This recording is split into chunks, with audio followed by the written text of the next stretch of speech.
திமுக அரசின் ஓரணியில் தமிழ்நாடு என்ற முன்னெடுப்பு தொடர்பாக கடலூர் மாநகர திமுக அலுவலகத்தில் உழவர் நலத்துறை அமைச்சர் எம்.ஆர்.கே. பன்னீர்செல்வம் செய்தியாளர்களை சந்தித்தார்.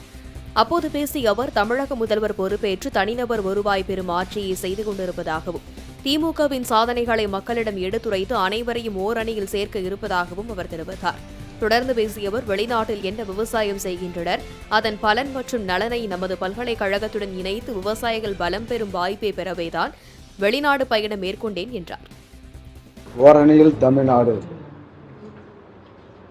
என்ற அடிப்படையில்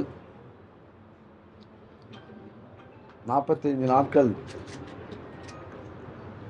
ஒவ்வொரு கிராமமும் ஒவ்வொரு நகரமும் பூத்து வாரியாக தமிழ்நாட்டின் மூலை முடுக்கெல்லாம் ஓரணியில் தமிழ்நாடு என்ற முழக்கத்தை ஒளிக்க நாங்கள் களத்தை தயாரித்திருக்கின்றோம்.